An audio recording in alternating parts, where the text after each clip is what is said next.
Hey everyone, I'm Carmel and this is Fingers of Fury. So today I'm going to be going over the Fiero edges that are right behind me. I'm standing on a chair and this is the doorway that I have my personal ones mounted to. So I'm going to go over why I made them, what they're for, and then a little bit about how to mount them.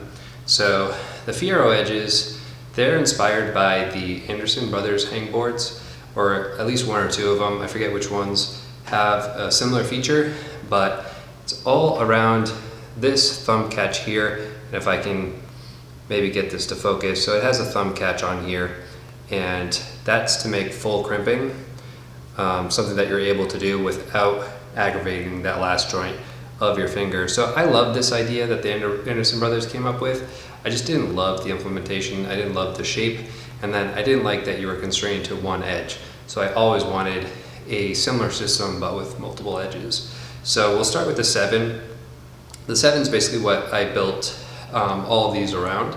And what I mean by that is that 7 millimeters, how I got that number in particular, is just, that's as shallow of a depth I could go with to use this radius here. And I'm not sure that my camera will be able to focus. It's going to want to use my eyes for focusing, but if you can see that, it's a lot of radius for a small edge. And I just wanted to be able to train a somewhat small edge, like a 7 millimeter, but without the pain that's involved with it. Some people do small edges but with a really sharp radius. So the 7's meant to feel a little bit like it's less than a 7 because it's a lot of radius to it. So again, I started with 7 for that reason, is I could get the tooling that I have on my machine, that's as low as I could go, and round it to the nearest metric number. So 7's what I started off with. So again, I have the 7 millimeter edge, and this is the smallest that the Fiero edges go down to, and you have this nice thumb catch.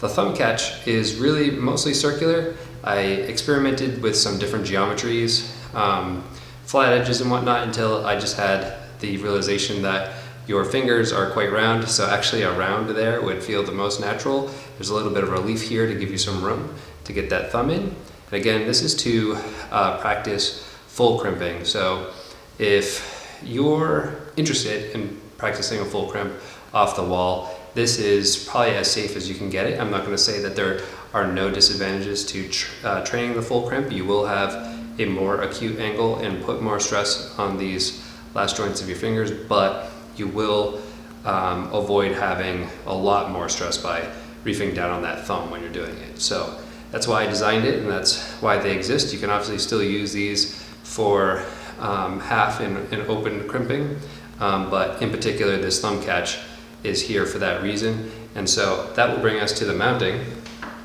Obviously the thumb catches, there's two, each one has a mirror of itself. So the thumb catch will go on the inside here. And then if you want to mount these, you have two options. Option 1 is behind me, and option 2 is to mount them horizontally. So a similar situation happens with any small edges, is that if you mount them vertically, when you're using the one above, you might have interference of your hand on the one below. So what I have here is multiple pieces of 3/4 inch wood. This is obviously scrap. There are two different kinds of wood that I used. Doesn't matter much, but that's just to get your spacing so that when you're using the one above it, it doesn't make any contact. And that's especially important if you want to use the full crimping option of this, because your thumb gets really close to the inside, more so than when you're open crimping, so you need that extra space. If you were to just ignore the thumb catch, I think you could get away with not doing this arrangement, but again, that's the whole reason these exist. So with option 2 is just to mount them horizontally, so you will have to stagger them a bit to give yourself room for the thumb to be able to be on the side of it, but you could if you had enough horizontal space to do it. So that obviously wouldn't work for me because I have it over a doorway, so this is the option that I had to go with. So that's the basic overview of the Fiero edges. If you have any other questions, feel free to let me know either in the comments, email, or on Instagram. So thanks for watching.